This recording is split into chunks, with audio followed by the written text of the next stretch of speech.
aí galera, beleza? Vocês conhecem a Ora Pronobis? Ainda não? Então ó, se liga nesse vídeo que eu vou dar várias curiosidades para vocês, contar a história um pouco dessa planta e claro, dar várias dicas de como você pode plantar aí na sua casa.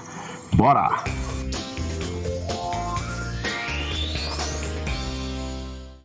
O nome científico da Ora Pronobis é Pereschia aculeata e ela é uma cactácea da América tropical, desde lá do México até a América do Sul. No Brasil, ela ocorre naturalmente em ecossistemas associados ao bioma da Mata Atlântica, principalmente em formações rochosas de gneiss.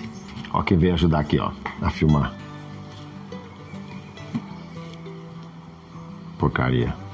Ai, que nervosa. Vixe. Antes de continuarmos, eu quero mostrar para vocês o livro de onde eu tirei a maior parte das informações desse vídeo. Ele se chama Plantas Alimentícias Não Convencionais no Brasil, dos autores Knupp e Lorenzi, do Instituto Plantaro. Ele é um livro lindo, muito completo e cheio de informação. Olha só, tem até receita de como degustar a sua punk. Legal demais, né?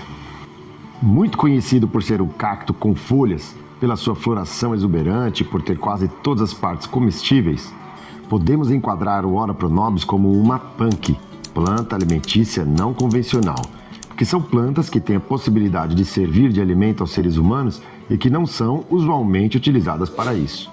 Inclusive, muitas vezes são consideradas ervas daninhas ou pragas.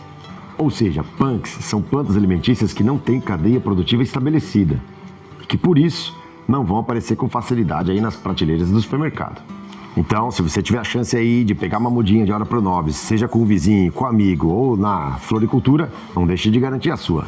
O Ora Pronobis, por exemplo, possui alto teor nutritivo como proteína vegetal, além de fósforo, ferro, potássio, cálcio, magnésio.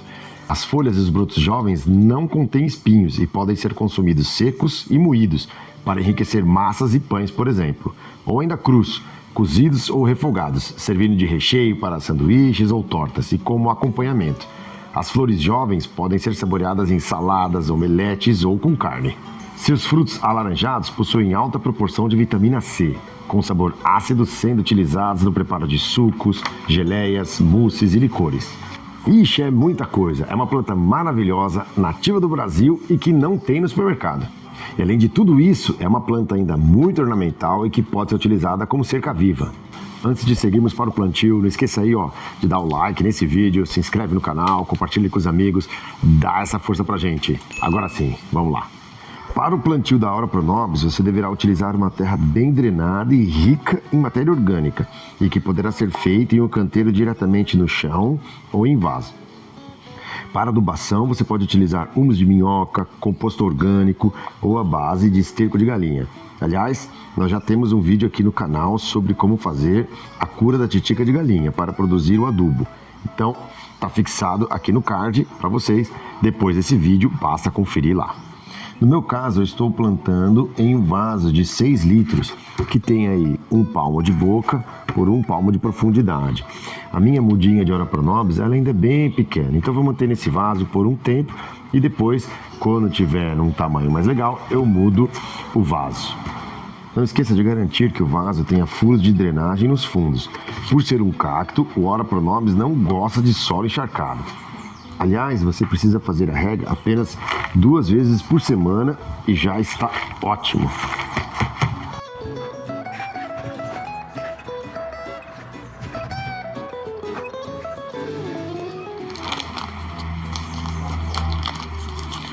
Depois de tirar do saquinho, você coloca a planta no centro do vaso. Uma coisa importante é cobrir apenas até a altura do torrão. Não cubra o caule ou as folhas da planta. Fazendo desse jeito aqui, ó. Depois de plantar, não esqueça de colocar a sua cobertura de solo. Essa cobertura pode ser folhas secas que caíram das árvores e você varreu lá na rua ou na praça. Pode ser grama seca que foi aparada do jardim ou do prédio aí da sua casa. Você recolhe e coloca sobre o solo. Isso ajuda demais a sua plantinha a manter a umidade do solo, proteger as bactérias do solo, os decompositores, as minhocas. Legal demais, né? Depois de tudo pronto, não esqueça, claro, regrinha de sempre, regue muito bem a sua planta. Pode encharcar bem, não tem problema. Depois, ao longo do tempo, você mantém o solo só úmido. Como a gente falou, o Ora Pronobis não gosta de solo encharcado por muito tempo. É importante também deixar o seu vaso em um local com luz solar direta. Então é isso, galera. Obrigado aí por assistir o vídeo até o final. Não esqueça de curtir o vídeo, se inscrever no canal, compartilhe com os amigos. Abraços e até o próximo vídeo.